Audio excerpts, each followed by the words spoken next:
Ассаламу алейкум. Витаю вас, друзья.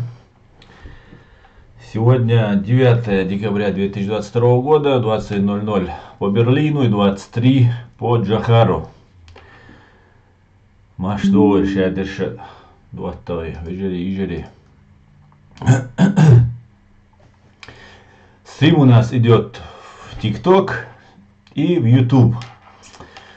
Прошу ставить лайки, распространять ссылку на наш эфир и задавайте ваши вопросы, пишите комментарии. Асламбек, Джохар, Ури, Машдовый. Шадерша. Так, Джохар, Аслам Вильнюсе, Амуждабая, Эдерс. Да, Джохар, я видел это выступление. Если коротко сказать, Дикритер, Суна, Дваскаматлаль. Дагорхой, тогда свой. Дикритер, дештол, омел, бадыгдич. Пару минут на чеченском я отвечу. Ну, цагумду. Московский комсомолец, газета. Есть дюшхи, лусохор, динасанна, метро балуйчана, метро чушана, газету и чорсу. Аздишен дует. Сундер и сумбарит халар, радулш дац. Сундела, ну цуом боша, умаца денир туда-сюда бош. Тац камилш, до цу бааду, иш дич бааду цар камилш. Гура хиттана, из атеисту, ну по христианской традиции, гура хиттана, прощение просить ты видишь, у христианину и православный человек, да? Ах, иш букташ букаш. Сундела, иш твеча может быть духоцу поедба. Проституирую, а уж-то, конечно, ухаксан отношения с этим хряц. Извиниться, дин хальша, кичана извиниться, да метк бютша, сундельна илка, хирусо хинц дюн датюнц.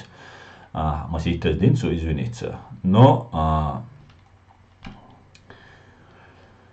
динек, Халсуддин, Келлин, Шавик, Бехкинек, Бехкивин, надежда результат, ах, тогда может быть, да, поговорим дело. Так, друзья, Заур, ва алейкум ассалам, Асламбек Тутаев, леди, анархист, Вилпис, Шавига, Машвуль, ва алейкум ассалам. Так, друзья,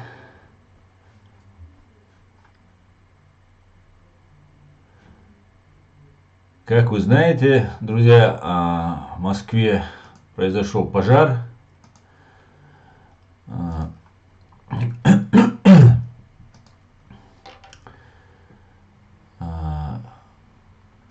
Как сообщает украинская пресса, произошло возгорание на Ленинградском шоссе.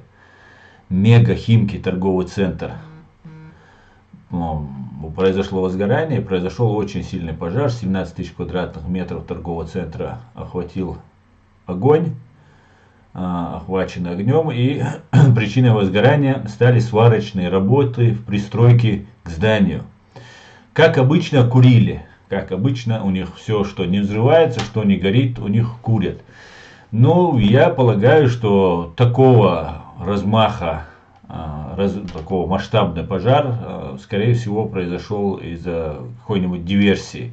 Может быть, даже прилетел дрон. Ну, так как это гражданский объект, украинцы пока никогда, ну, по крайней мере, украинцы и так никогда на себя не брали ответственность ни за мост, ни за что-либо другое, даже за военные объекты, предпочитают хранить молчание, поэтому, может быть, это, конечно, и реально сварочные работы послужили причиной возгорания, но, может быть, и произошел серьезный такой пожар из-за того, что кто-то там целенаправленно поджег. Ну, будем надеяться, что на этом все это не закончится, и Москва, спаленная пожаром, на этот раз не французу, а украинцу отдана будет. Так, друзья, и как обычно, сводки с фронта. сводки с фронта, которые я вам хочу сейчас зачитать. Интенсивность боев немного снизилась, судя по потерям русистов.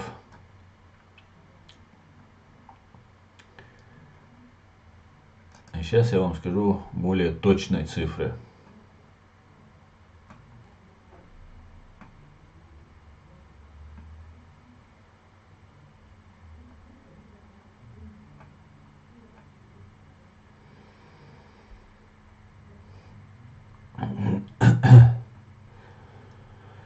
«310 оккупантов за прошедшие сутки уничтожено, одна боевая бронированная машина уничтожена, одна артиллерийская система уничтожена и 3 автотехники с цистерн и цистерн уничтожено». Так что на сегодняшний день 300, если вы помните, до того, как началась вот эта так называемая всеобщая мобилизация, именно такие потери и были.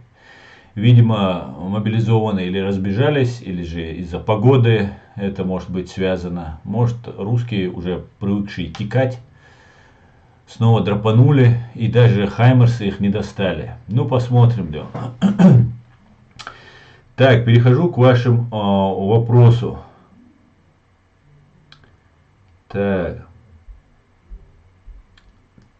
поделилась. Отлично, делитесь трансляцией, друзья. Раскидывайте в социальных сетях, в WhatsApp, раскидайте ссылку на наш стрим. Бюстикюэль Машуальсан на Далвизель. Лели Саламашал Хуиль, Чеченка, Хуига, No One. Оселан Хиль No One, ну ё. Так, вот, молодцы, делитесь. Баркаушан Масана. Так, переходим к комментариям. Да. Ассаламу алейкум, ассаляму алейкум салам. Народ, привет, салам. Аслан, я Фридом, просто ник поменял. Все принято. Хукамелду из интервью. Хукамелду, Варгана, Вог, Сакитарансу. Я не знал про пожар. Да, ёх пожар, хиля. Спички детям не игрушки, да. Основные новости показывают, что жив на самом деле. Не может быть. Как то после 6 выстрелов в голову выжил? Не может быть, да. Так, Аслан, ты вспомни зимнюю вишню, им на себя плевать там. Ну да. Зимняя вишня, правда, была. Да, большие жертвы там получились у них. Общий счет живой силе. Общий счет 310. Шашлык-машлык. Ждем очередных хороших новостей. Асламбек. Новости, в принципе, все хорошие. Хороших новостей много.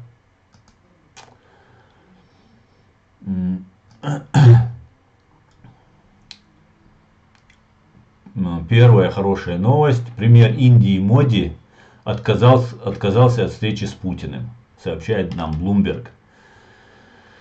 Уже Путин становится нерукопожатным. И сегодня Госдепартамент, представитель Госдепартамента Нед Прайс заявил, что США хотят мира, украинцы хотят мира, трансатлантическое сообщество хочет мира. Чего мы не хотим, так это паузы. Короче говоря, Нед Прайс сказал, что будут мочить русню без передышки, не давая русне вздохнуть. Ну, что можно это сказать? Супер просто, мне кажется, новость, да? И я не думаю, что каждый раз, когда эти люди говорят, такие высокопоставленные чиновники Соединенных Штатов, Украины, говорят такие вещи, я понимаю, что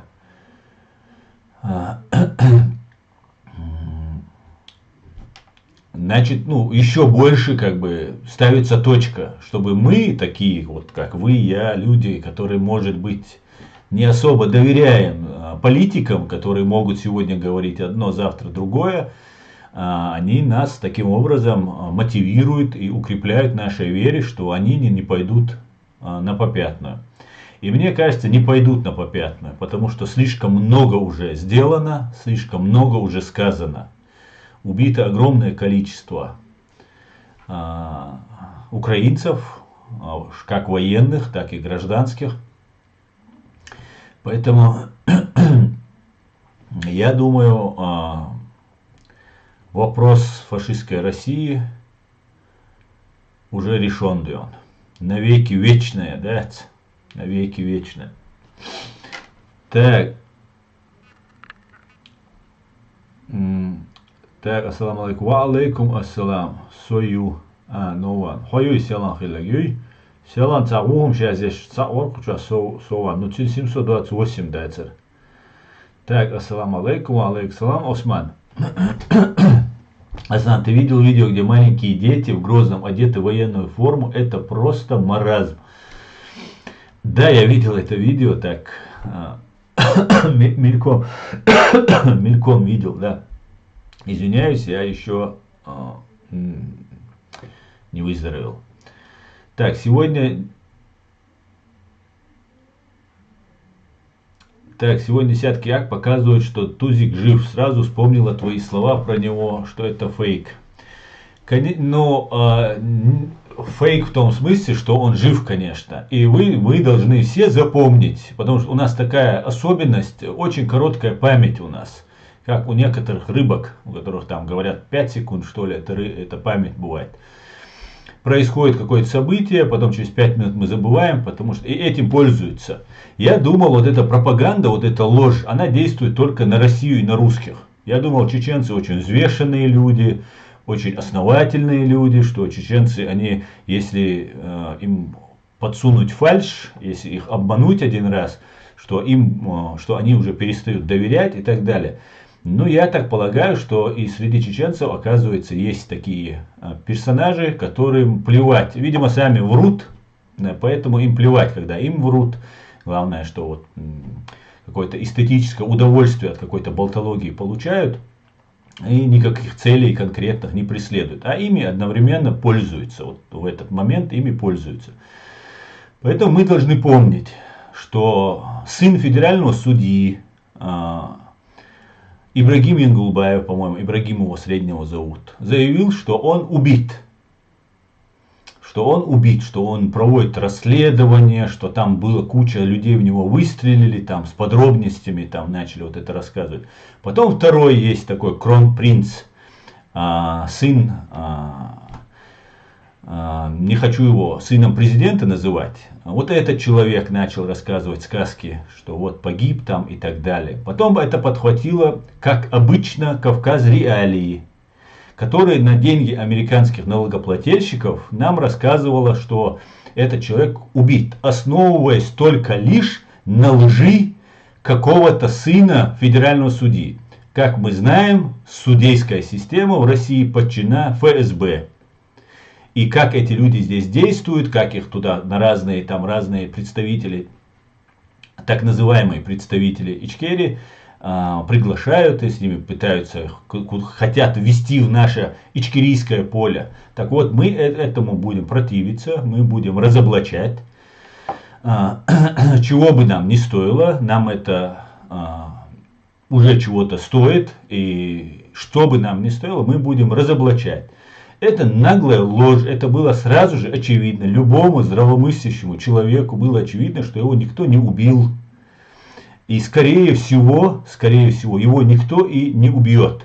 Потому что он никому не нужен, кроме чеченских, ичкерийских правоохранительных органов. Потому что Абдурахманов Тумсо во время активных боевых действий, а точнее во время активной фазы геноцида чеченского народа, работал в ГУП «Электросвязь», где занимался прослушками и переводами чеченских бойцов и вообще граждан Чеченской Республики Ичкерия, работая на русскую оккупационную власть.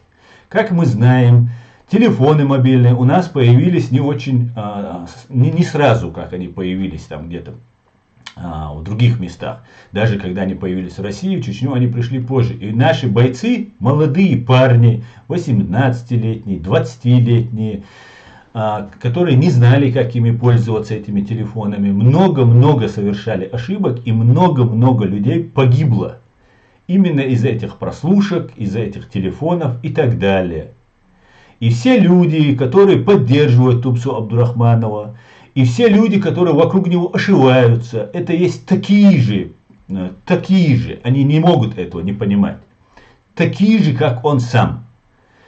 И более того, вся вот эта история, потом нам здесь навязывали религиозную тему, нам рассказывали, что мы все строим шариат. Он объявил такфир Закаеву, как вы помните. Я так полагаю, это такой, знаете, когда в мяч играют вдвоем, друг другом перекидываются.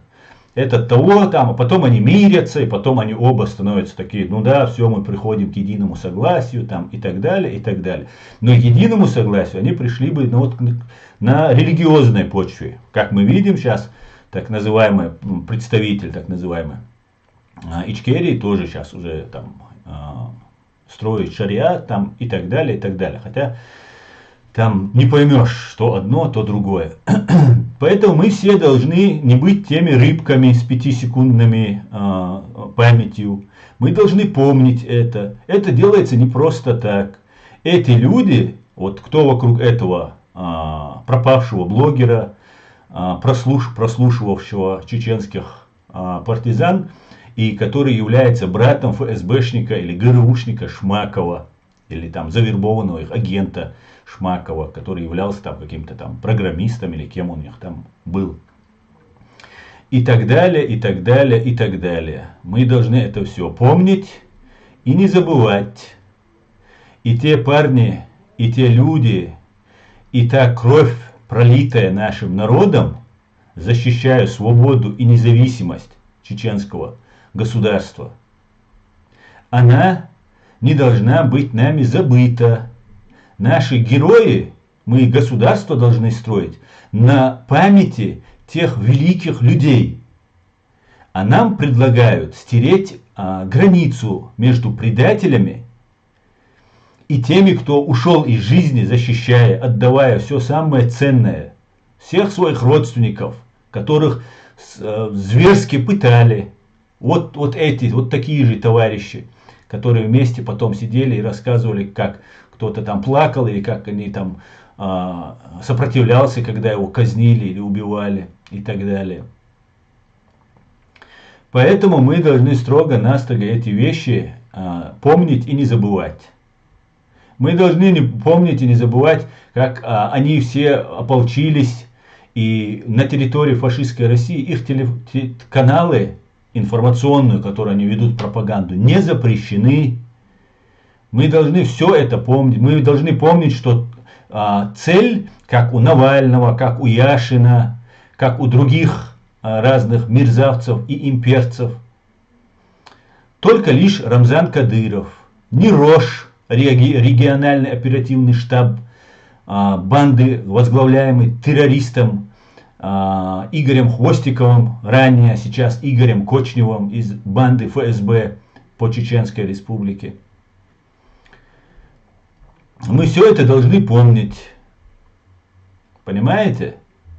И мы должны всем доносить. И украинцам это мы должны доносить. И всем. И именно сейчас я по-русски именно для этого говорю. И я неоднократно это говорил. И вы многие свидетели, что я разоблачал. И его разоблачал. И человека из правительства Ахмеда Закаева, который говорил мне работать на русскую спецслужбу. Предлагал мне работать на русскую спецслужбу. И никто мне не предъявил за это. Я готов хоть сейчас публично.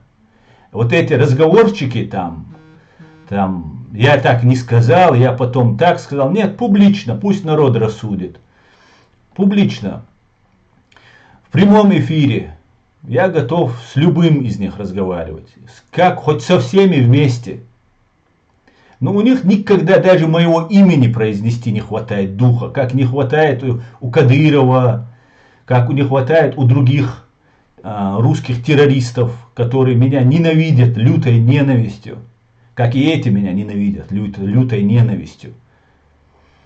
Поэтому мы должны знать, что мы чеченцы, думающие люди, мы не дадим себя обманывать, не дадим пить кровь чеченцев. Понимаете? Мы должны это все помнить. И никто не убил. Понимаете? Никто не убил его. Да, возможно, кадыровцы, они там друг с другом, с ментами стреляются, с ГРУ стреляются, друг у них там подставы делают, сажают друг друга, убивают даже друг друга. Но именно что вот на Абдурахманова готовится покушение здесь, в Европе, я не думаю. Во-первых, я не думаю, что его хотят убить. Инсценировка, скорее всего, как операция с молотком. Связано, не убьют, потому что слишком много вложено. Он уже работает на Россию. Да, он и этим спецслужбам здесь дает. Вот людей, которых он обманывает шариатом, рассказывая, что у всех кафиров надо убивать, мы построим халифат там и так далее, и так далее. Что этот человек очень надежный и на очень хорошем, надежном крючке у них находится, раз его отправили за границу. Других не отправляют за границу. Здешним спецслужбам он не мешает в принципе. Он выявляет радикальных мусульман, которыми он якобы представлялся. И во-вторых, он борется против Кадырова. Что в принципе должно устраивать всех. Потому что на Западе хотят так, чтобы... Потому что нас считают частью России. Считали нас, продолжают считать, между прочим. Если мы откроем этот же Google, откроем любой другой источник, вы смотрите, Чечня это Россия. Везде, когда указывают, это Россия. Подло, незаконно, но нас считают Россией. Когда мы получаем здесь политический статус беженца, подаем документы, нас указывают как россияне. Что меня лично оскорбляет. Лично меня оскорбляет. Память 300 тысяч чеченцев это оскорбляет. Тысяч и тысяч чеченских бойцов, которые сложили свои головы, сражаясь против оккупантов, это оскорбляет. Но несмотря на это, таков мир, такая реальная политика в этом мире. И мы должны добиваться того, чтобы с нами считались и нас не считали частью фашистской России. Но Западу это на Западе устраивают. Кавказ Реалии его раскручивает. Русская редакция там. Русская редакция Deutsche Welle это подхватила. Deutsche Welle, я не хочу обвинять Deutsche Welle, потому что я вижу, что очень неплохо они работают на самом деле. Кавказ Реалии тоже бывают, надо тоже, я не хочу никому относиться предвзято, но Кавказ Реалии тоже бывают очень такие объективные, хорошие статьи. Не знаю, там разные журналисты, видимо, пишут.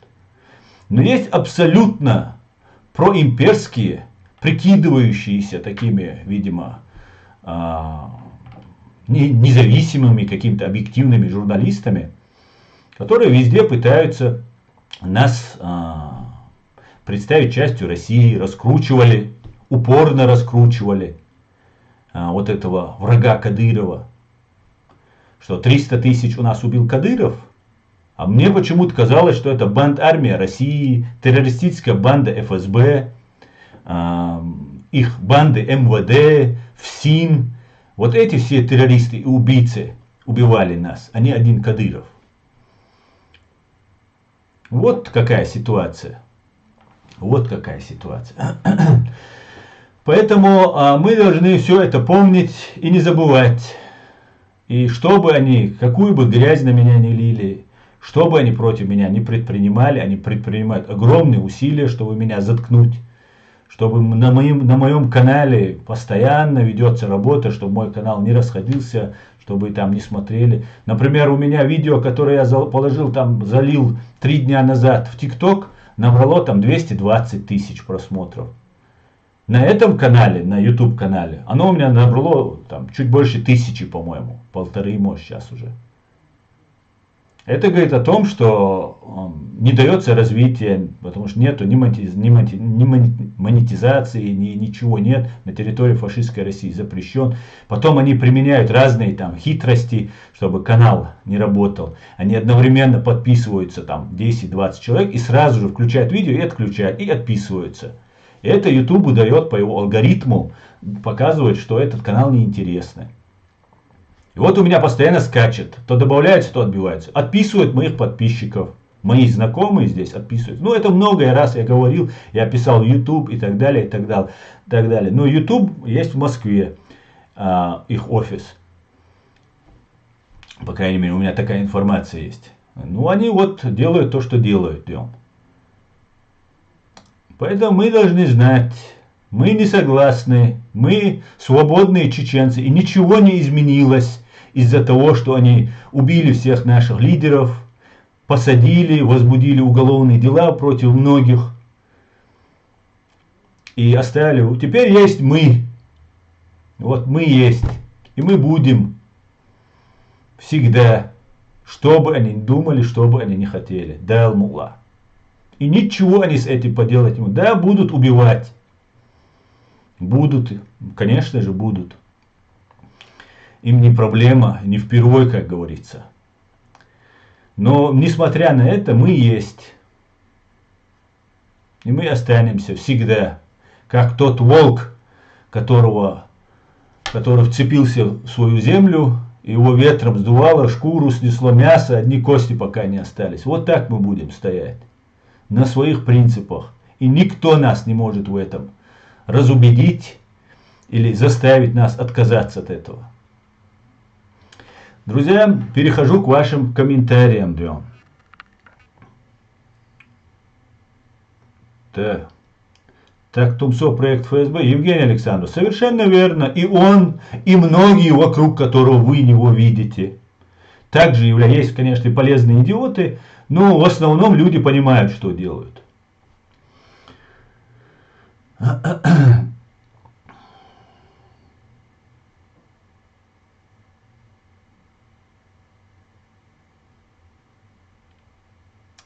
Добрый вечер, добрый. Полностью согласен. Дуже дякую. Свободная Чечня, она какая по-вашему? Свободная Чеченская Республика Ичкерия, правовое, демократическое, суверенное, независимое, светское государство. Какая она была заложена отцами-основателями, такая она и будет. Да, Аль-Мулла. Ассаламу алейкум. Ва алейкум ассалам. Так, друзья.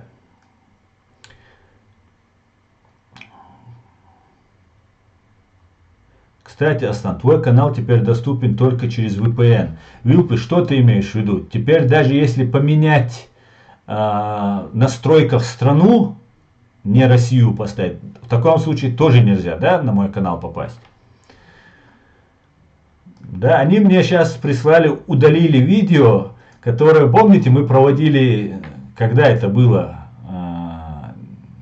пару лет назад, наверное, это было, если не, да, где-то так, когда мы рвали паспорта, помните, был флешмоб, мы рвали паспорта, и вот паспорт Ибрагима Никархо, который рвал он, и присылал это видео мне, я его заливал к себе на канал, нас там несколько человек было, которые флешмоб поддержали.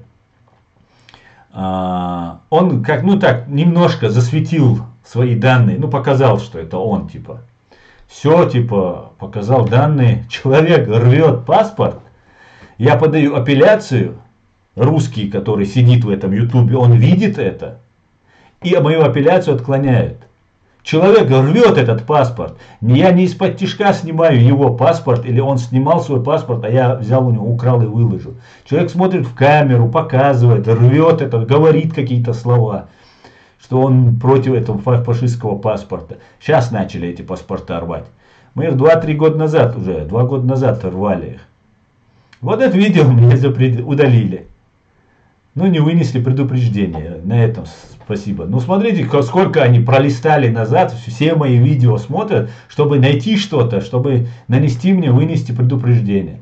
Слава богу, предупреждение не вынесли. Слава богу. Ну, пускай они закроют этот канал. Они нас не смогут заставить замолчать. Я же с первого дня сказал, только мое физическое устранение может меня заставить замолчать. Говорить правду. Они на меня сейчас суды подают. Там разные. Вот Джамбулат Сулейманов есть такой, Барт Маршу. У него есть собака одна, Казбек Айтукаев, которую Ахмед Закаев называл его, что он с бойцами выехал для какой-то разведывательной работы в Россию во время войны, он сдал всех своих товарищей.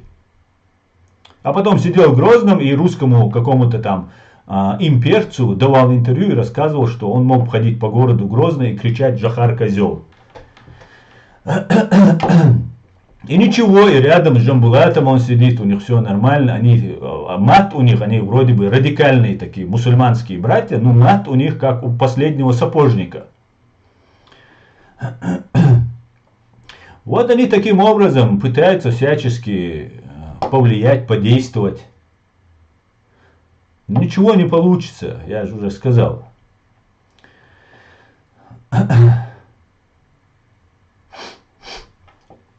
В Чечне закончилась мобилизация? Нет, конечно, в Чечне мобилизация не закончилась, она и не закончится, пока фашистская Россия не падет. Я в прошлом своем стриме я думал, что почему блогеры, да, я наблюдаю, как они обороне Москвы готовятся, слежу за этим давно. Еще в апреле я говорил, что Киев должен взять Москву. Сейчас к этому все идет. И они начали говорить, что блогеры, их цеховики, разные русские блогеры, цеховики, начали говорить, что от мобилизации, когда началась мобилизация, что молодым парням, он говорил, уезжайте в большие города, в Москву, там в такие города, ну там парочку я заметил, говорили одинаково. Но это сразу наводит на мысль, когда эти цеховики, они получают разные указания. И я за ними особо не слежу, почти вообще не слежу, но вот иногда заносит меня, я могу посмотреть. И они там говорят, что уезжайте в большие города, там потеряться легче, типа дает совет. Я думал, что они это делают для того, чтобы в случае, когда будет бомбардировка Москвы, чтобы как можно больше погибло людей. И в таком случае они могли говорить, смотрите, как много людей убили, мирных людей там и так далее, и так далее. Но это версия моя, которую я долго обдумывал и не мог понять, у американцев, которые они дают оружие Украине, из западных стран, очень точное оружие. И они очень точно их бьют. Да? Мы практически не видели ни одного попадания в мирное население, когда сейчас бьет Украина. Да, эти бьют, русские террористы бьют, да, попадают очень часто, почти всегда. А украинцы почти никогда не промахиваются. Плюс они хорошие специалисты, в отличие от их противника. И у них оружие очень точное, хорошее, современное. И вот вчера я дошел до мысли, что я теперь понял, для чего они в большие города собирают. Особенно в Москву, Петербург, они всех созывают. Уезжайте из деревень, там вам легче в городах потеряться. Они готовятся к обороне. Потом это Федоров, депутат, говорил, нодовцы, возвращайтесь с Донбасса, потому что вот это их пропагандисты, нодовцы, они там как политруки находятся на второй, третьей линии, и людей там, идею им великой России, там воссоздания Советской империи, там и так далее, мотивируют их, объясняют, за что им воюют. Обычно войны начинаются за что-то, да, люди воюют. А тут сперва война начинается, а потом объясняют, за что они воюют. Сперва уже 100 тысяч погибло, и потом они вспоминают, что что-то нужно этим людям объяснить. За что они погибают уже 100 тысяч человек. Насколько нужно быть быдлом просто-напросто. Насколько нужно быть никем. Что ты идешь и умираешь просто как навозный жук. И вот Федоров их звал обратно. И вот я по этим вещам, которые там у меня складывались, я предположил, что они готовятся к обороне Москвы. Это говорит о том, что у них все плохо. Все плохо. И вот эту молодежь они зазывают для того, чтобы оборонять этой молодежью вот эту Москву, например. Поэтому я призываю в первую очередь всех чеченцев покинуть Москву как можно скорее. Или же наблюдать внимательно, и как только начнется бомбардировка, еще что-то, Москву могут полностью закрыть. Строятся разные защитные сооружения вокруг Москвы. заводы, там разные необходимые, важные там предприятия спускаются в метро уже, это уже у него давно эта процедура идет, готовится метро, готовятся разные вот эти бункера, шахты. Они собираются к долгой обороне Москвы. И для этого они зазывают молодых людей. Потому что именно эти молодые люди должны будут защищать дряхлую тушку Путина. Вот как и к чему я пришел вчера буквально. Поэтому мне кажется, вот эта версия, она более подходит, чем то, что они как можно больше жертв. Вот я думаю, именно для этого они созывают. Поэтому призываю покидать большие города как можно быстрее, оказывать сопротивление, не подчиняться вот этой фашистской власти. Так, пойдемте дальше.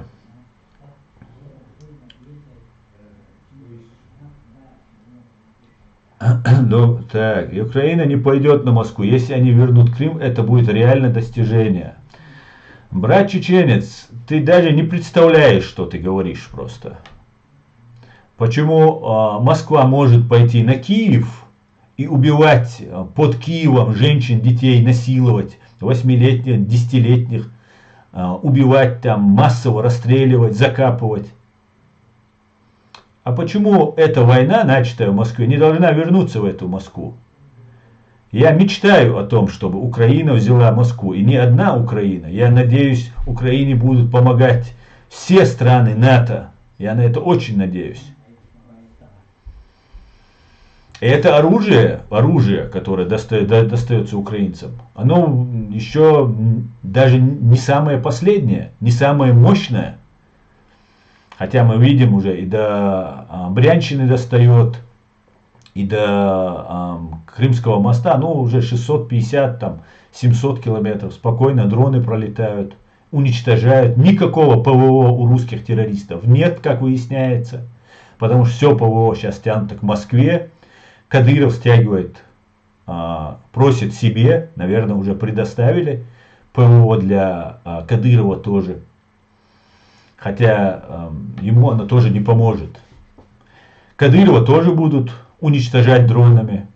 Если вы помните, еще 2-3 года назад, 2 года, может, я сейчас не помню, у меня время так перепуталось все это время, потому что я все время в этом посвящаю все время, я уже даты уже путаюсь. Я призывал нанести американцев с помощью Global Hawk, дрона американского, совершить акт справедливости и уничтожить Путина. Сейчас все к этому идет. Тогда думали, наверное, что я сумасшедший, что я такое говорю. К этому идет. И Кадырова также уничтожат. Как-то так. Вся агентура отсюда будет вышвырнута. Вся агентура здесь Европы будет разоблачена и выкинута. Ну или посажена, наказана, арестована, еще что-то будет сделано. Потому что, как еще в 2014 году, когда в 2015-2016 году, я помню, когда я только сюда приехал, была команда собирать информацию про всю агентуру русскую. Там 3 месяца давалось, там 6 месяцев давалось там, специальным службам Соединенных Штатов. Я думаю, за эти 5-6 лет, я думаю, там информация так собрана, что фактически в одночасье все будет уничтожено.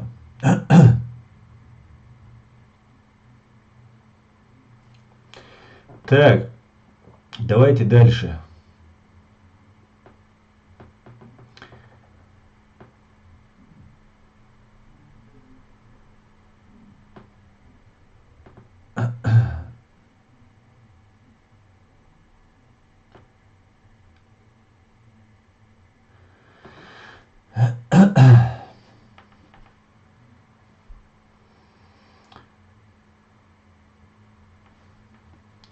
Херсон с нами. Лилечка, да, Херсон вернули. Как взяли, так и вернули. Так, давайте вернемся. Слава Украине, героям слава. Запад стал частично частью России. Да.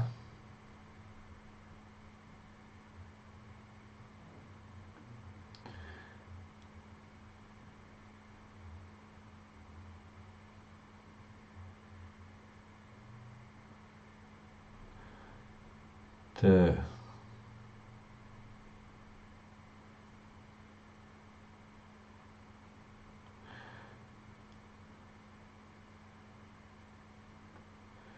Слава Ічкерії. Дуже дякую, пане Василь. Слава Україні. Героям слава. И Ичкерии героям, и Украины.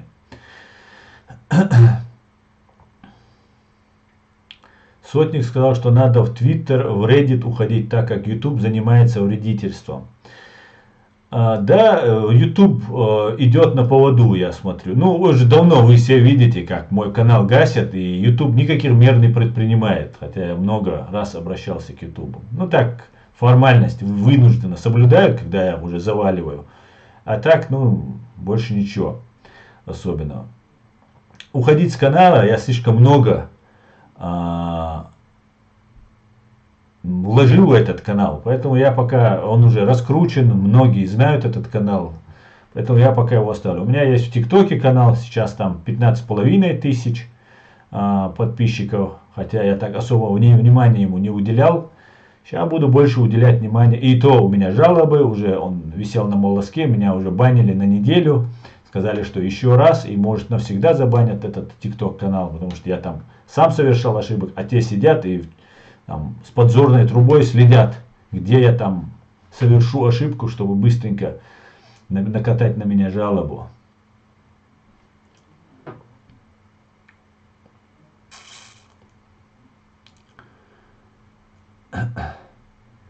Вы не боитесь мести Кадырова? Я чеченец. Чеченцы ничего не боятся на это. Чему я должен бояться? И знаете, месть Кадырова, это обращайтесь к этому пропавшему блогеру, которого все ищут и очередной спектакль разыгрывают. Я враг террористической банды ФСБ. Кадыров это всего лишь пешка, которую используют. Это та самая террористическая банда ФСБ. Понимаете? Я посчитал бы, это не мой уровень, чтобы Кадырова я там боялся или что-то делал. Кадыров никто и звать его никак. Это преступник, который предатель своего народа, который убивает свой народ, который готов ради того, чтобы его Путин оставил у власти, и он свою репу еще в 2 раза отъел, весь свой народ, сжечь в огне этой войны. Он сам предлагает использовать свой чеченский народ для того, чтобы Путину было приятно. Пускай он своих детей, себя, свою жену использует, свою семью использует. Почему здесь чечен? Кто он? Хозяин чеченского народа. И так далее. Это предатель. И отец его был предатель.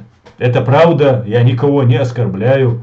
Почему я должен бояться мести? Террористическая банда ФСБ убивала миллионы людей.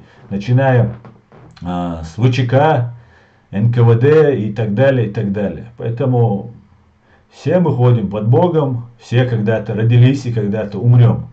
Как говорят чеченцы, один раз родился и один раз всего умрешь. Поэтому ни ФСБ, ни Россию, никого я не боюсь, когда я говорю правду. Если я не прав, докажите мне. Я всегда извинюсь даже перед маленьким ребенком, если я не прав. И извинялся. Но если я прав, ничто не может меня. Слишком много заплачено кровью моего народа, чтобы я мог где-то уступать им.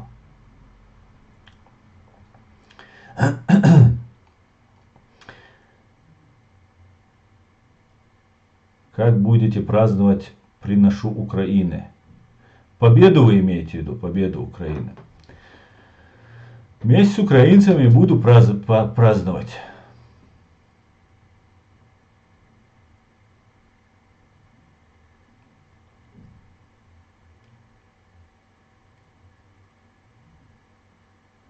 Aslan после Первой войны Джоухар Вянаш юх цен мот беттиш лилер хинс хирбуйте юх. Дерхир бо Имран вайхили там.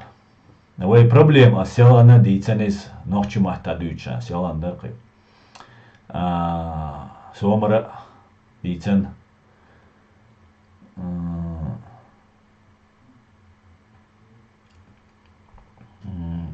Вся проблема в том, что после Первой войны мы не провели люстрацию и не привлекли ответственности всех преступников. Мы очень неправильно себя повели после Первой войны. Это была большая, это была роковая ошибка для президента Масхадова и для чеченского народа. Это была роковая ошибка, смертельная ошибка. Больше эту ошибку мы не повторим. Ни один человек, который помогал уничтожать чеченский народ, не должен уйти от ответственности. Это не значит, что всех нужно будет посадить. Кто-то попадет под амнистию, кто-то попадет на штраф, возможно, возместит ущерб, который по его вине нанесли. Например, они сжигали дома, отбирали имущество у людей. Ну, некоторые должны будут сесть. На пожизненно некоторые должны будут сесть. Я против смертной казни вообще. Я за то, чтобы ее отменили у нас. Так, друзья, давайте дальше. Почитаем комментарии в Ютубе. Ой, сколько вы тут написали. Я уже тут... Аслан Тузик это агент. И придет время, когда он будет свидетельствовать в Гаагском суде против ФСБ как агент западных спецслужб. Если, конечно, точно не убьют. Да, вот, конечно же, я думаю, что если ему предложат сдать своих кураторов, он, конечно же, сдаст.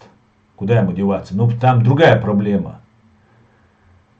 На нем слишком много крови чеченцев. Понимаете? Он слишком много слушал и слишком много причастен. Да? Не сам лично, может и сам убивал, я не знаю. Но то, что он лично прослушивал и переводил. И все, кто с ним связывался. Помните парня на беговой дорожке, которого заставили бегать? Это Тумсу Абдурахманов его сдал. У меня есть достоверная информация по этому поводу. Если это подтвердится, то я думаю, Абдурахманов должен будет сесть на скамью подсудимых рядом с Кадыровым и с другими преступниками. А так, конечно же, он сделает все возможное, чтобы спрятаться или там как-то уйти от ответственности.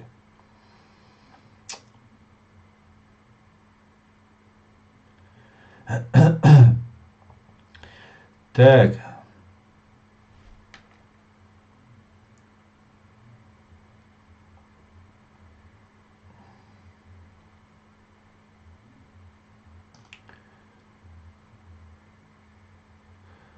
Феникс, про меня, конечно, говорят, что тоже на меня столько лжи выливается.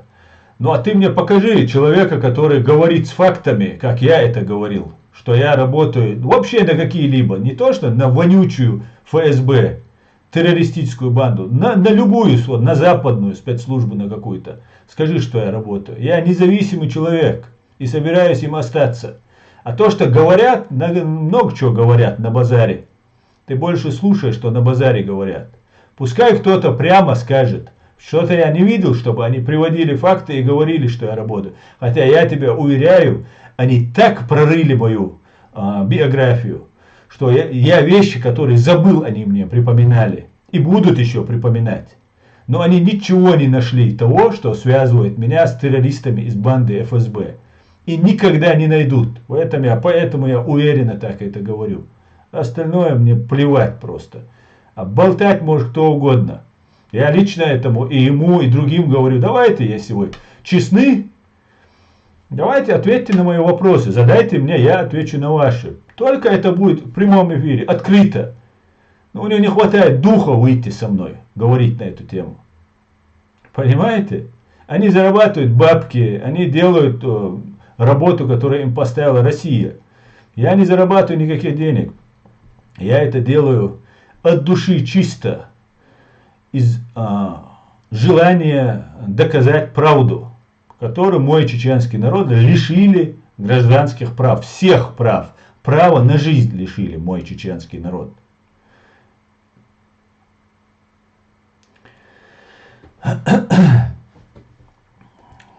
Салам из Казахстана. Салам.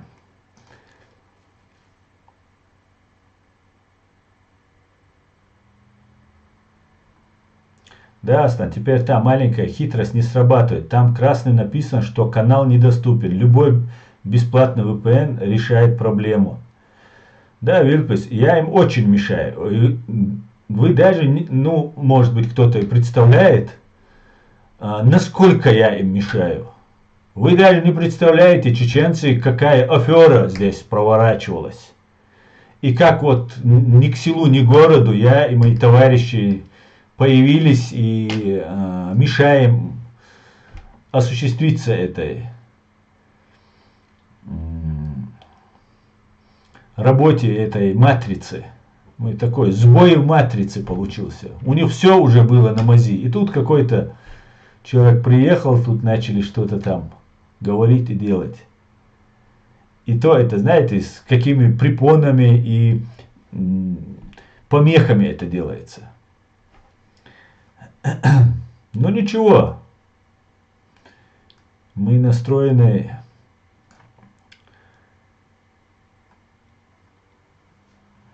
идти до конца, Дион. Да, Асан, ничего не боится.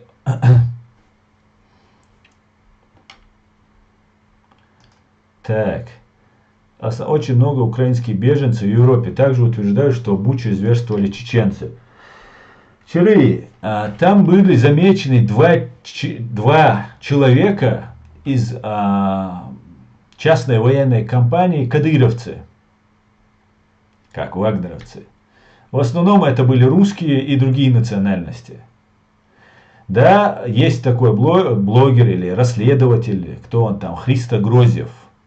Он эту тему пробрасывал, у него достаточно хороший авторитет, он уже завоевал кое-какой авторитет в мире, в расследовательском мире.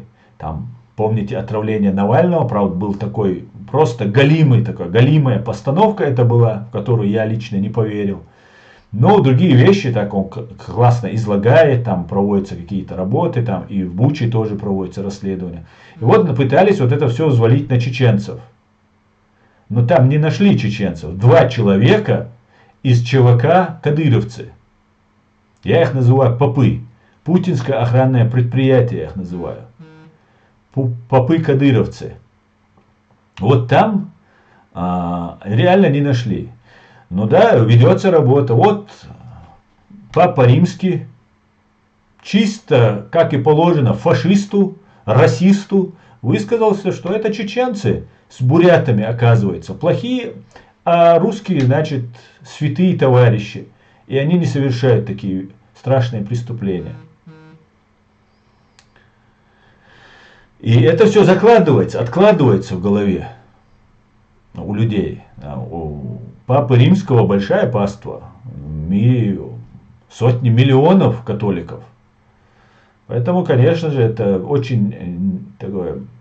Я боюсь, знаете чего? Я боюсь, что после этого какой-нибудь сумасшедший, оболваненный, как убивший тогда во Франции безоружного учителя 18-летний чеченец, которого оболванили вот этой пропагандой, ложью, обманом, легко внушаемые, безграмотные люди, пойдут совершать какое-то нападение на католический храм, на костел какой-нибудь. И потом получится, вот они какие эти чеченцы. Как то же самое было в Бостоне, если вы помните. За терактом в Бостоне, без сомнения, стоит террористическая банда ФСБ. И этот парень, старший брат, который ездил в Дагестан, у него мама была дагестанка, папа чеченец. Он в Чечне никогда не жил, не был в Жилине, в Казахстане где-то. И там, в Дагестане, был мэр Махачкалы Саид Амиров. И после этого теракта, а у него свои банды были ваххабитов, которые совершали разные там теракты по заказу и показывали, как они борются. А потом простых пацанов дагестанских расстреливали за то, что в мечеть ходят. И создавалась такая криминогенная обстановка. Потом готовились кадры. Ну, большая работа велась. Таким образом показывали всему миру, как они борются с терроризмом, как у них все хорошо, заодно запугивая свое российское население, плюс вот этих своих людоедов, которые привыкли убивать людей. Их постоянно натаскивали, как сейчас они в Украине выполняют, правда сейчас они практически все полегли, на что я отдельную благодарность выражаю Украине и ЗСУ. Вот точно так же вот Саид Амиров потом каким-то странным образом, когда американские исследователи начали копать это дело, Саид Амирова, которого на протяжении там 20 лет или сколько там он лет сидел, столько на него покушений было, на нем там 1000 убийств висело. Он инвалид в коляске был, если вы помните. Перевели его в Лефортово. Вот арестовали. Вот столько лет не могли арестовать, а тут взяли и арестовали. За убийство какого-то там сержанта милиции. Его вот эти ваххабиты, банды ваххабитов Саида Амирова, столько ментов перевалили. И его не трогали. Потому что это работало ФСБ. Да, эти банды некоторые уничтожались. Это были банды, которые завлекали молодых пацанов. Давали задание, ты хочешь стать шахидом, давай, вот там, он думает, вот там Чечня, война, русские несправедливо убивают людей, ему дают автомат, иди вон, ради Аллаха, убей он того, мента, такого же дагестанца, как он, молодого, который ничего не решает, он его застрелил, потом взяли его расстреляли, вот это все, показали, борьба с терроризмом, там все идет по плану и так далее. А вот Саида Амирова перевели в Лефортово. А в это время я бывал в Лефортово. Мой подзащитный тогда находился в Лефортово. Так вот, в этом Лефортово были слухи, что нету Саида Амирова. Хотя по телевизору показывали, что Саид Амиров сидит в Лефортово. Вот такие я делаю выводы. Тем более я знаю, что от русских террористов из банды ФСБ все что угодно можно ожидать. Поэтому вот таким образом может нападение произойти на какой-нибудь католический костел, какой-нибудь чеченец, или же под видом чеченца, или еще какая-нибудь диверсия будет. Таким образом чеченцев представят врагами. Врагами представят всех католиков, всем плохие люди мы окажемся. А на самом деле мы жертвы. Нас убили 300 тысяч, 30% от миллиона. Нас не 40 миллионов, как украинцев. Нас убили 300 тысяч, 42 тысячи детей убили. На минутку в школе в Беслане убили 186 детей. А чеченские детей убили 42 тысячи. То есть 225 школ бесланских было в Чечне, когда произошла 226-я школа в Беслане. Но весь мир говорил почему-то про Беслан. А те люди, которые находились в этом Беслане, которые, эти диверсанты, террористы, я это называю шагом отчаяния. Потому что никогда бы Шамиль Басаев и его соратники не пошли бы на это. Просто уже они были доведены до отчаяния. Так вот, все, кто там погиб, в основном, кто участвовал в этой террористической акции, никто не убил ни одну женщину и ни одного ребенка. Они расстреляли нескольких заложников, мужчин, когда не выполнили их требования, и по ним, когда начали стрелять. Всех женщин и детей убили русские террористы. Расстреляли из огнеметов и танков. Так вот, все участники вот этой операции с чеченской, там ингуши были, осетины были, принимавшие участие, бойцы кавказского сопротивления.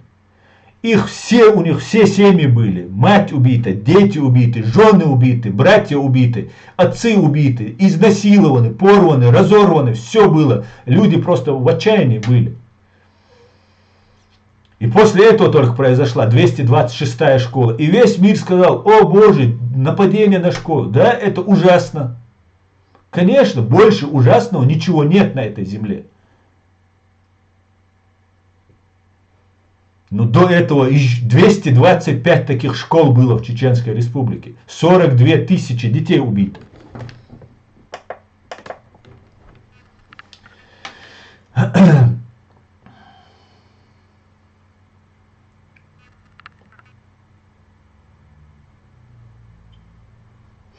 Салам алейкум, брат. Ва алейкум ассалам, сталкер. Слава Ичкери, героям слава. Асан, добрый вечер, спасибо за правду. Пожалуйста, тигр. Ты все время топишь ислам. Оставь мусульман в покое. Сейв ислам. Ты наглый лжец. Ты наглейший лжец. А мусульманину нельзя врать. Но тебе, видимо, можно, потому что ты лжец. Я никогда не топил ислам. Я защищал наших мусульманских бойцов, когда к ним подойти боялись. Вот такие, как ты, которые рассказывают, что там 2 войны проходили, 3 войны проходили. Подойти к ним, когда боялись, я в открытых судах выступал, я ругался с ментами, с ФСБ, и себе вот сюда на голову уже себе прицел нарисовал и ходил, занимался этим. Ты наглый лжец, я тебе говорю.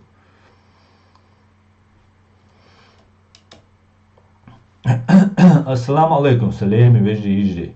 Тезка удуцига. Ва алейкум ассалам бек. Дик ноусов, цахом дац.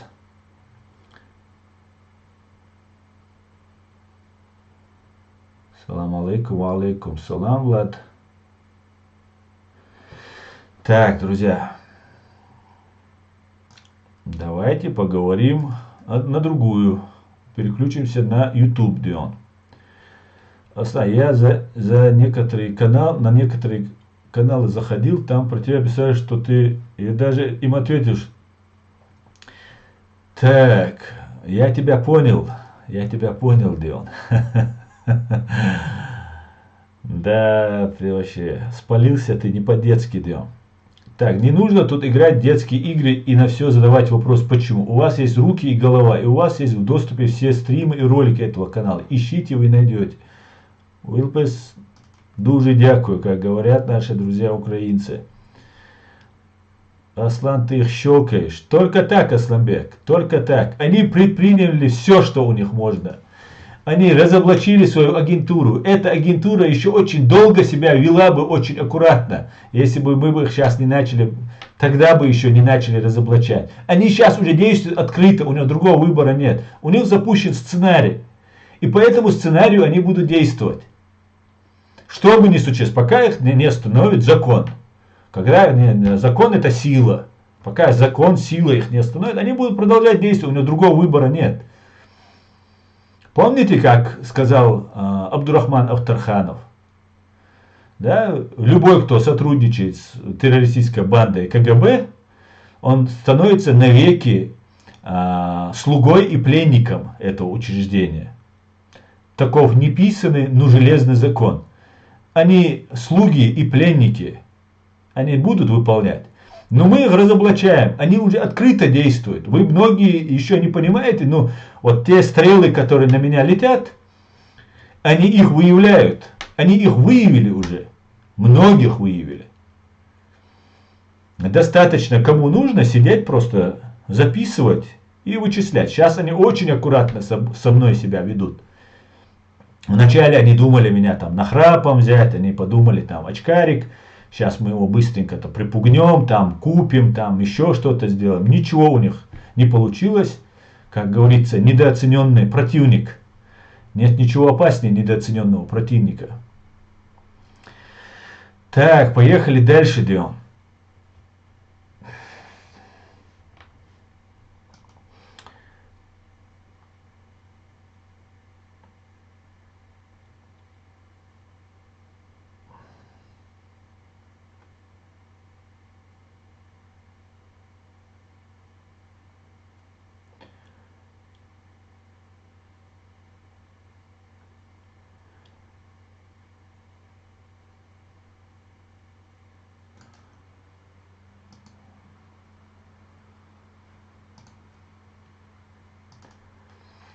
Папа Римский был в ужасе от мысли, что Золотая Орда может прийти, а потом сама устроила инквизицию.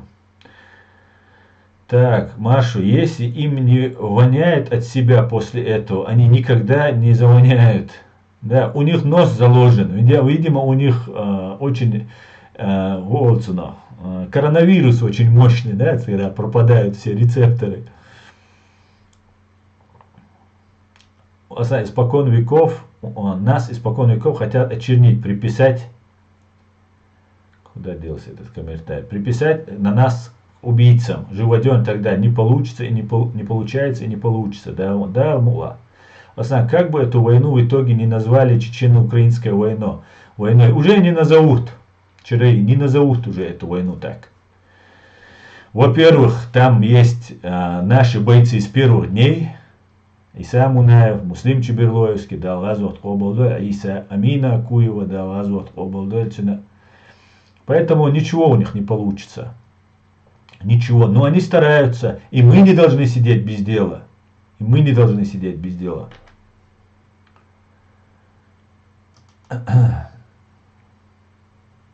Ассаламу алейкум. Довели. Ва алейкум ассалам. Все будет Ичкерия. Обязательно. Да, Алмула.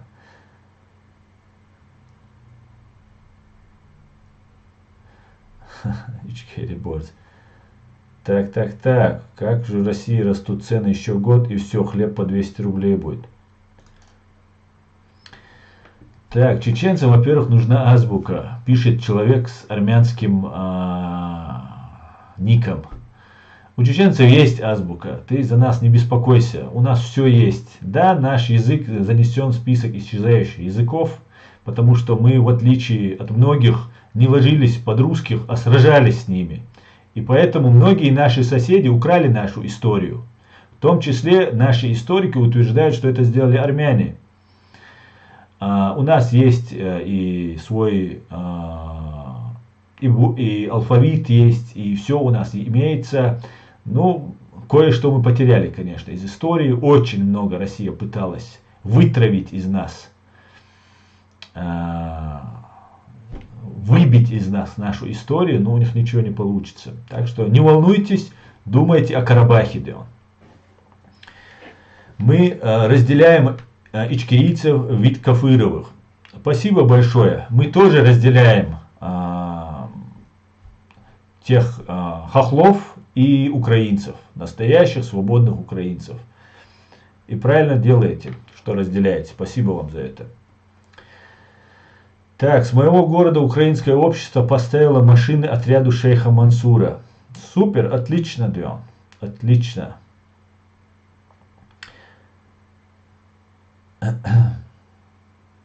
Как относитесь к молдаванам? Очень хорошо отношусь к молдаванам. Ассаламу алейкум, ва алейкум ассалам. Салам алейкум из Баку, ва алейкум ассалам, Баку. Ва алейкум ассалам. Так, друзья. Есть чеченцы, а есть дондонцы. Попы я их называю. Путинское охранное предприятие. А так они есть у всех, друзья. Конечно же, очень приятно, что мы такой маленький народ и несколько десятков или сотен предателей, отбросов, можно сказать, нашего народа, такой могут фурор навести. Но это делают не они, а это делают, они пользуются именем наших бойцов, настоящих бойцов, которые защищали нашу страну от русских оккупантов.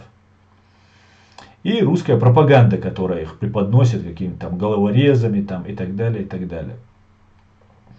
Но их на самом деле не так много. Они никакой погоды там не делают. Хотя их сейчас мобилизуют, сейчас насильно отправляют. И много-много предпринимается работы в этом направлении. Так.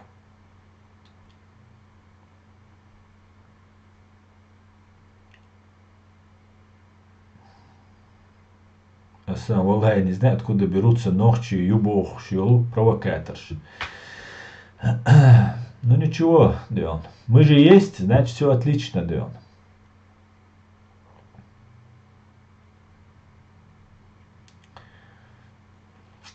Так, что скажете насчет третьего мирового порядка? Ваши прогнозы, говорит Вовчик.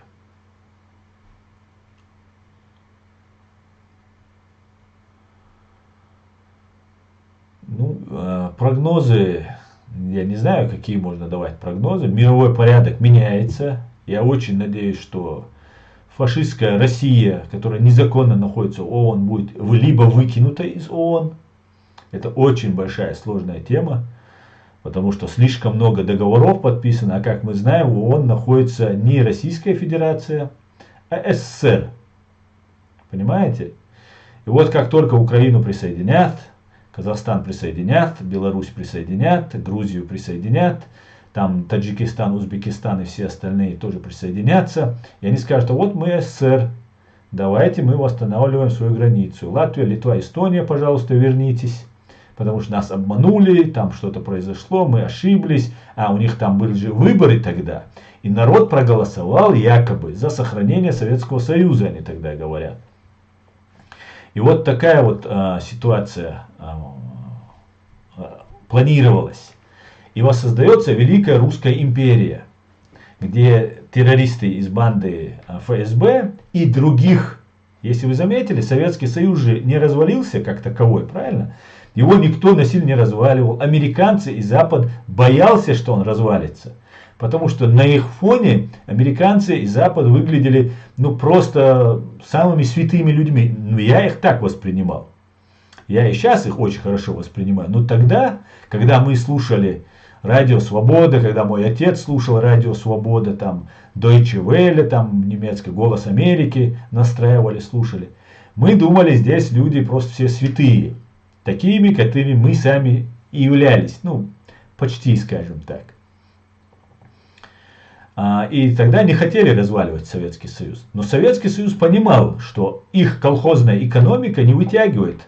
Технологии ушли вперед. Как бы ни врали русские, советские, тогда эта ложь уже нельзя было никак скрыть. Слишком уже все откровенно уже было.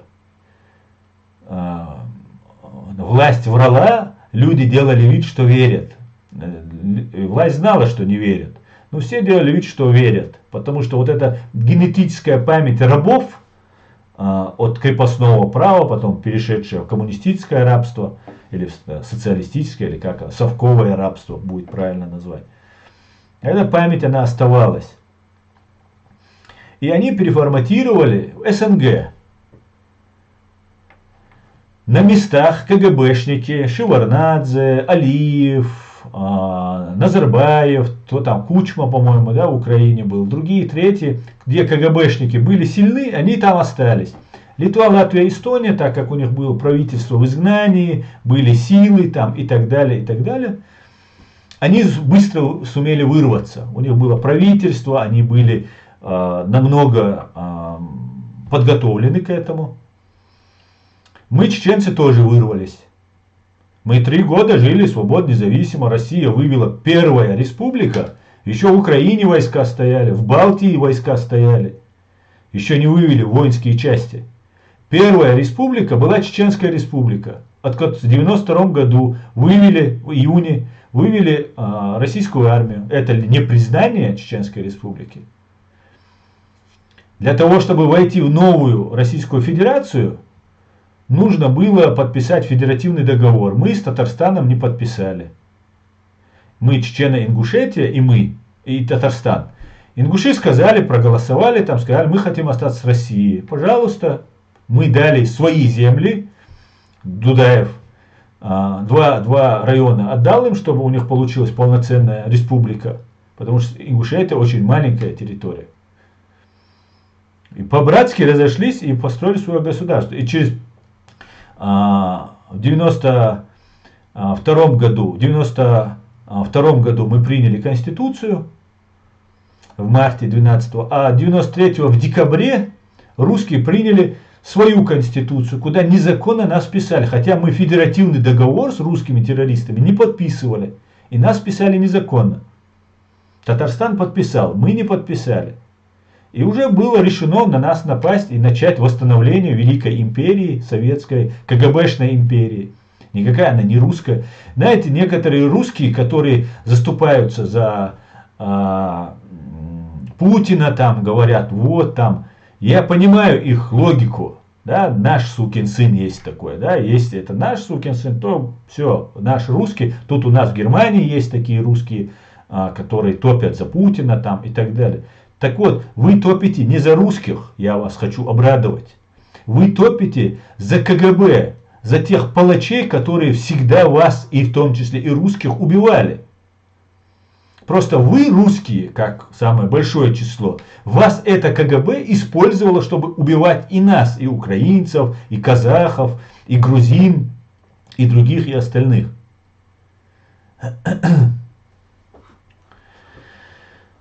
Как-то так, Дион. Давайте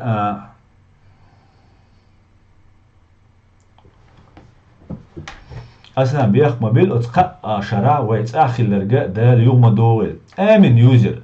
Но ты говоришь про те 2 года, чуть более 2 лет, которые были в межвоенное время. Мне тут юзер пишет, что эти 3 года, которые у нас были, чтобы не возвращались.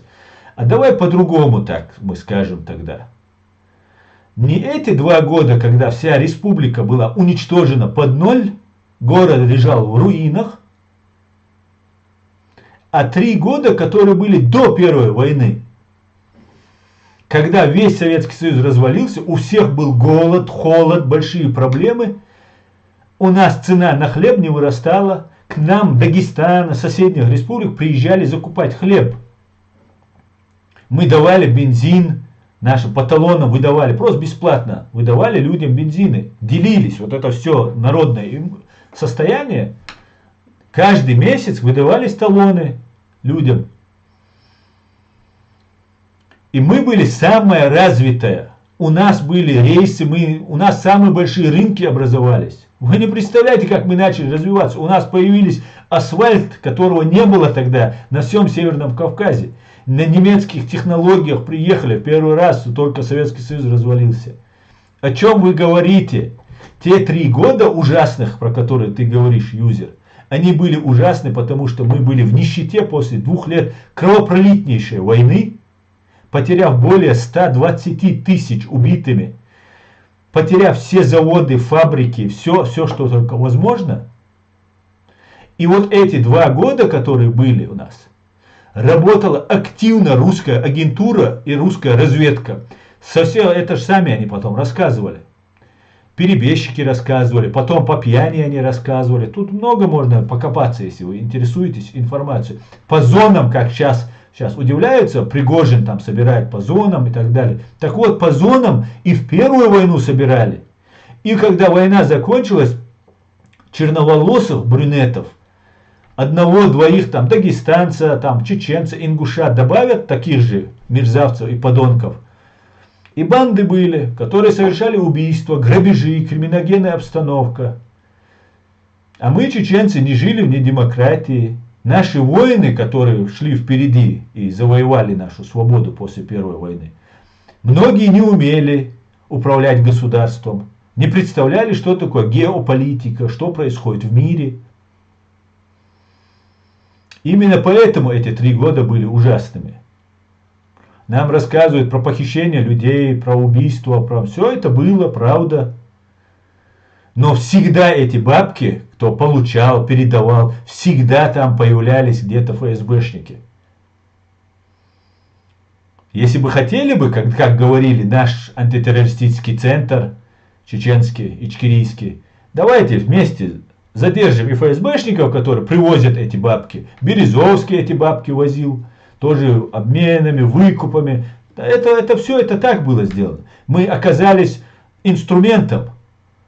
Мы думали, мы сейчас выгнали русских, и все, у нас все наладится. Нет, война началась нового, другой этап этой войны был. Понимаете? Стравливали друг с другом разных командиров, провоцировали, подставляли, убивали. Убивали одного командира, когда 2 друга, вчерашних 2 товарища, бойца, которые вместе вчера сражались против русских оккупантов, за какие-то вещи могли поссориться, поругаться. Всякое бывает, да? Особенно в политике, особенно в больших делах, особенно когда ты в этом не разбираешься.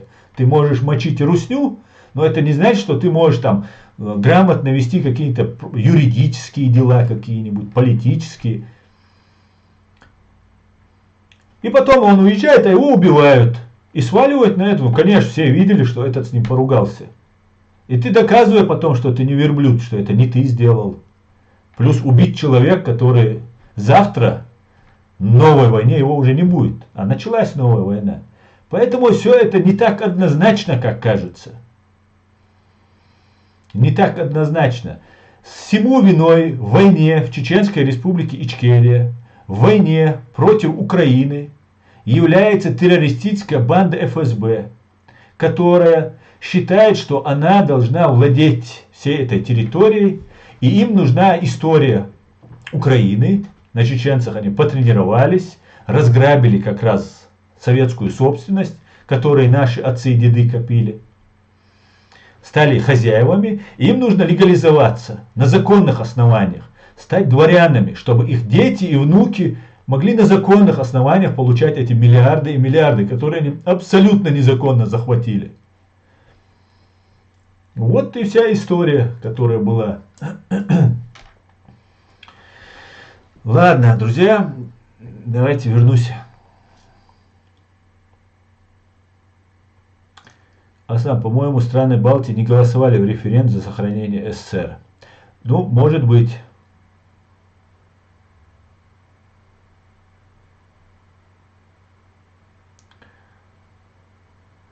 А столицей сделаем Магаданбу. Так. Сегодня прошла информация о готовящейся провокации в странах Балтии. Я нисколько не сомневаюсь, Чирей, что будет провокация не только в странах Балтии, во всей Европе будут. Террористические акты будут. Я и поэтому и говорю, что вот Папа Римский как-то удачно он сейчас сказал на чеченцев.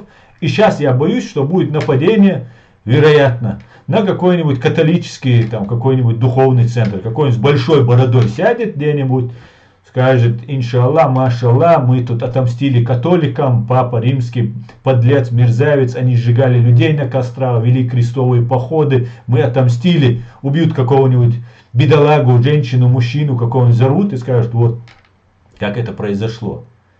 А все зло находится в Ватикане, это все ад, зло там и так далее, нужно воевать. Я боюсь этого момента на самом деле. И у них другого выбора нет. Атомную бомбу применить боится Путин. Все, он визжит как свинья просто. Он говорит, что он никогда мы не Вчера они сжигали, превращали в радиоактивный пепел Америку, его вот эти пропагандоны.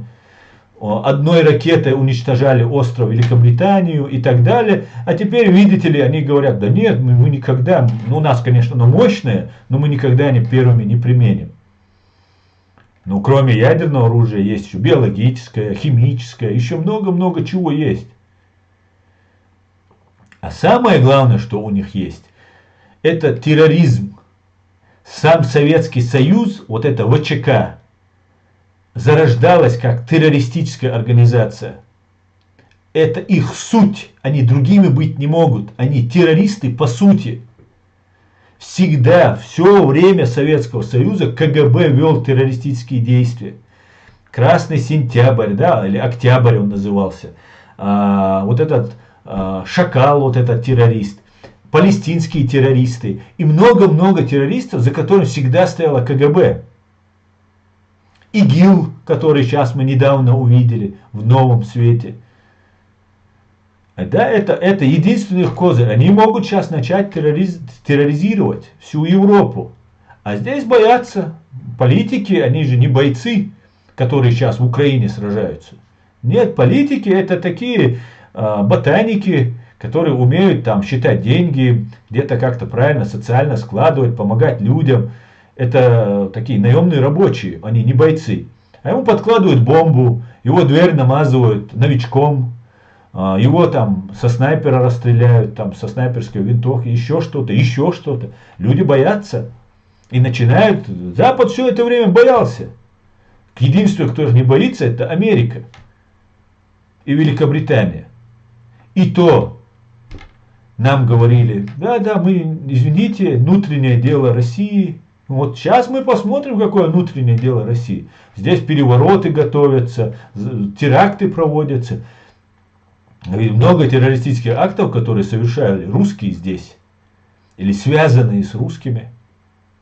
Тот же убийца во Франции Самуэля Пати, французского учителя, вот этот 18-летний чеченец, ведь мы все прекрасно помним, как российские чиновники призывали: ну сделайте что-нибудь, убейте кого-нибудь.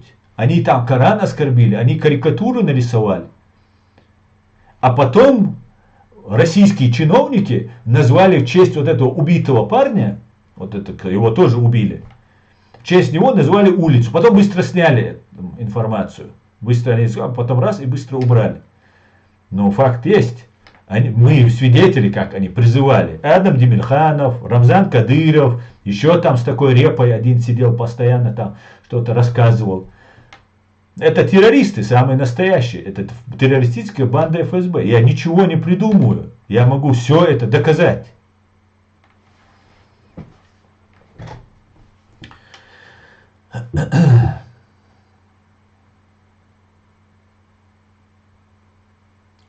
Дали миру 15 лет, не благодарите. Ах, вы же не благодарили, говорит Варган. Совершенно верно.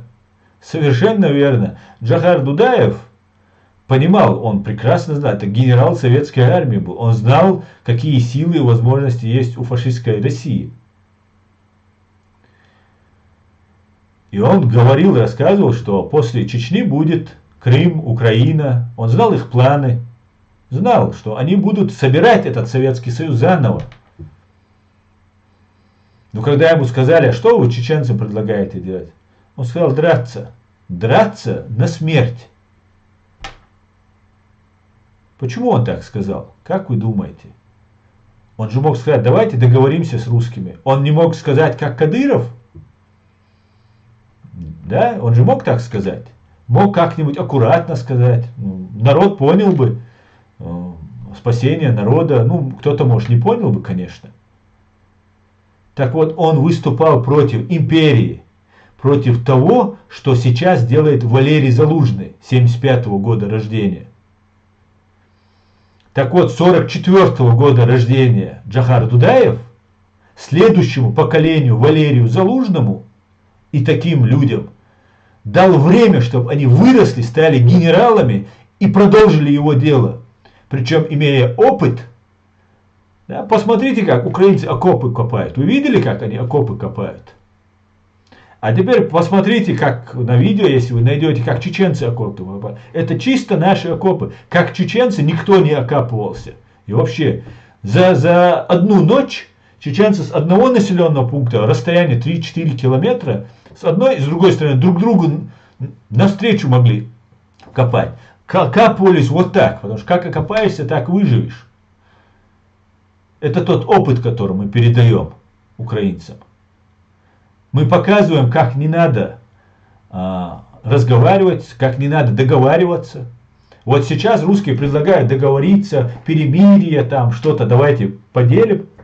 Так я вот скажу, если украинцы сейчас договорятся о перемирии, украинцы проиграют. Потому что сейчас лидеры, они объявились уже. Залужный, ну много, которых мы не знаем имен, зато знает контрразведка России, знает, там военные знают, там они между собой на рациях сидят, постоянно отслеживают, стучат, там есть агентура же. Так вот эти ребята будут вычислены и уничтожены, если будет перемирие. И через 2-3 года, или через 5, или через 8 лет, как они сейчас после Крыма, уже разобщенные, убитые, дискредитированные, подкупленные. Еще там куча у них всего есть в запасе. Самое большое, все, что русские умеют, воевать они не умеют. Совершать террористические акты, стравливать, врать, дискредитировать. Вот это я признаю. Я признаю, это они умеют. Не всегда хорошо, но они берут количеством. Агентурой массово просто заваливают. И все, Украина поплывет, бардак начнется. Тот самый бардак, о котором сейчас ты мне писал, говорил 3 года, мне не нравится. Вот именно этот бардак у нас был. Вот правда. Вот истина, которая есть. А все остальное там, какой-то Кадыров, там что-то там, какие-то там кадыровцы что-то делают. Нет. Фабрика имперской мысли находится на Лубянке и в Москве. В Кремле.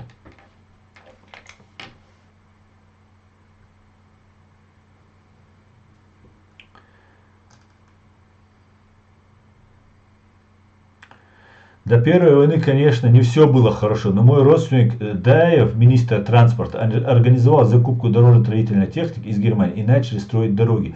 Конечно, Чирей, как может быть все хорошо, когда вообще не было у нас экономики, и мы переходим на рыночную, с колхозной экономики переходим на рыночную экономику. У нас ничего не было. Посмотрите, что было в Советском Союзе в других частях.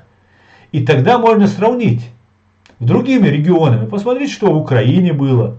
А они ближе к Европе находились. Посмотрите, что в России были, в самой богатой из всех субъектов советского, из всех государств или республик Советского Союза. Их окорочками американцы кормили, они сдохли, голоду дохли уже. У них ничего не было. Понимаете? А у нас было, мы выкручивались из этой тяжелейшей ситуации. Конечно, было тяжело, конечно, было не идеально. Но вот то, что было межвоенный период, когда уже русские основательно за нас взялись, когда чеченцы уже себя почувствовали, уже кровь почувствовали, ведь мы уничтожили очень много русских оккупантов. Они наших мирных уничтожали, мы оккупантов, как сейчас в Украине.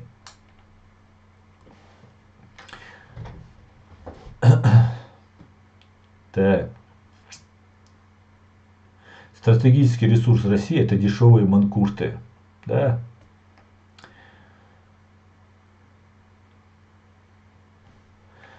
Те, кто говорят про бандитизм, вы видели Москву 90-го, Россию 90-х. Так. Я, друзья, перемотаю тиктоки. Давайте. Джохар Дудаев был великим человеком. Совершенно верно, Андрей. Империя сдохла, самоликвидировалась. Еще пока нет, к сожалению. Лилечка, еще нет. Иуда, сколько бабок тебе заплатили? Юзер, вы часто называете меня предателем. Ну, то есть вас, русских террористов, фашистов, предателем. Так вот, я никогда не присягал России. И никогда не присягу России. Тот, кто присягнул России, является Иудой и предателем. Мы, чеченцы, нас там называют там смелыми, воинами там, и так далее. Много хороших вещей про нас говорят и так далее. Но самая хорошая черта, которая есть у нас, ну и плохие у нас черты есть, конечно же. Но самая хорошая черта, на мой взгляд, да, не смелость, не храбрость, что, конечно, тоже у нас имеется. А у нас самая главная черта — это верность. Если вы заметили, у нас герб. На гербу волк. На гербу волк у нас. Так вот, этот волк тоже верен бывает. И своей семье, своей стае. И также и чеченцы. Мы очень верные. Очень верные. И предать... это считается больше, чем даже испугаться. Испугаться у нас считается, у всех считается, у нас особо это считается таким нехорошим поступком.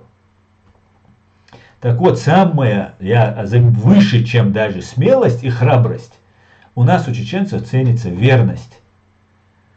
И если мы знаем, что человек нам верен, любой национальности, мы будем ему верны также. Так вот, я никогда не предал свой народ и тому, кому я верен. И никогда не предам.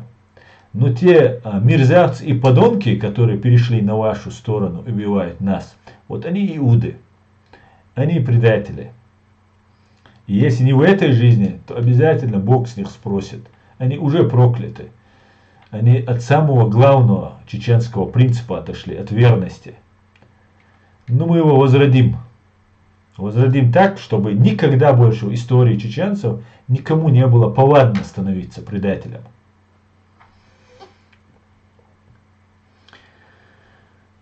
И да, мне никто ничего не заплатил.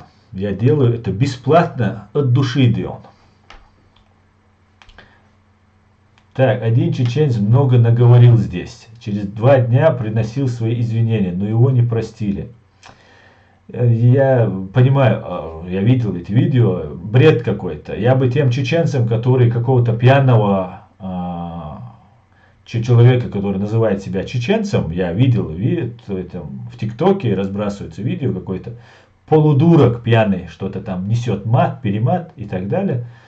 Я предложил этим чеченцам, которые очень сильно занялись этим бедолагой, и умственно, и физически, я думаю, который уже извинился, говорят, заниматься не им, русскими террористами, которые убивали нас на протяжении вот этих последних 30 лет. Вот он русский, тем более, да, я тоже думаю русский, но там бородку отпустил и там что-то говорил. И, ну, свою внутренность напился и выговорил на чеченцев там матом, перематом и так далее. Извинился или нет, это не важно. Я предлагаю тем чеченцам заниматься не этим, который там что-то сказал, а террористической бандой ФСБ,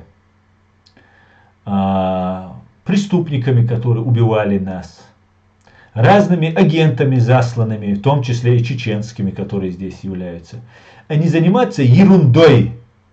Сидеть, столько там блогеров сейчас набрали, говорят, им деньги платят, этот российский режим, чтобы там сидел кто-то. Они там сидят какие-то с такими репами, они не помещаются некоторые в этот экран. Сидят там, какие-то баттлы делают, там какие-то 2 копеечки там зарабатывают.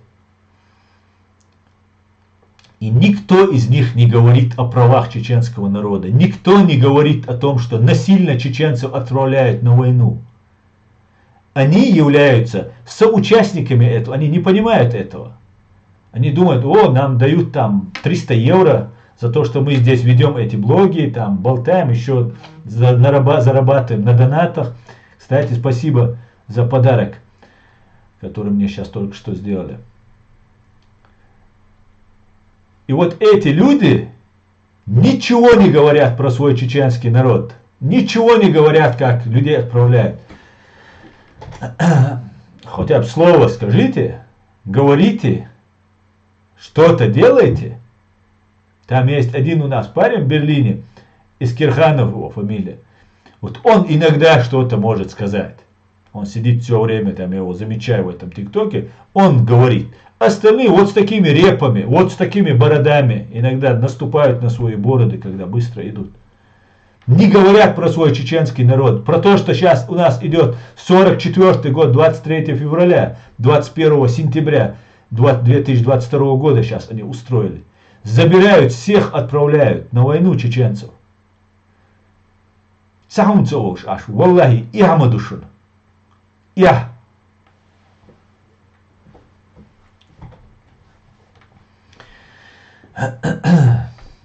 Ладно, друзья, пойдемте дальше. Просто вы вот задали этот вопрос, и я вспомнил про этого человека, которого там, они все набросились на него и так далее. Все такие, воины, мы сейчас покажем, там мы это. Эх, ничего, справимся и без них, Дион. Справимся и без них, Дион. Кто сам этого не хочет, от того пользы никакой, Дион. ВСУ в Бахмуте открыли мясокомбинат Тушонка. Ежедневно через него проходит до 1000 орков. Вся продукция пойдет в Донецк и Луганск как гуманитарная помощь. Слава Украине! Героям слава! Мисс Россия с очаровательной фотографией на аватарке.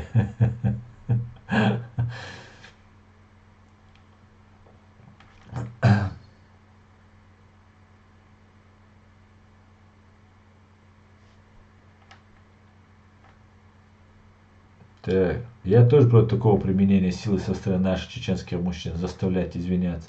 Да вообще бред, чеченка Сима. О чем вообще говорят? Какой-то бред несут. Извиняться там вообще. Аслан, Баркал, за вашу работу. Вы один из многих людей в Ютубе, кому я доверяю, да будет справедливость. Марк Робинсон. Спасибо большое, Руслан Марк Робинсон. Спасибо большое. Аслан, некоторым кажется, что если они победят какого-то чеченца, им даже смерть после этого не страшна. Моусар из Кирхан молодец, он так четко раскладывает, я его слушаю, все время смеюсь, при этом каждое слово Моусара чистая правда. Valla Mouseriga Tatsbolchaiga daudz dwinalam du, šonu modik dīzā. Так, друзья, мы уже час 40 в эфире. Я планировал 1,5 часа, у меня тоже есть еще кое-какие дела. Я на этом свой стрим закончу. Москва, спаленная пожаром, надеюсь, украинцам будет отдана. И мы обязательно отпразднуем эту победу на Красной площади, друзья. Ну и как обычно, слава Украине, и все будет Ичкерия. Адикюэль Маш Ойль. Всего самого хорошего, друзья. Спокойной ночи.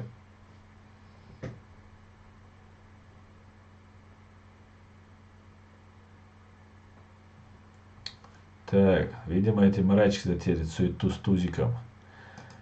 Цаш борющим. Аяхканда. Адикюэль Маш Ойль. Бюстек алейкум. Ассаламу алейкум. До свидания.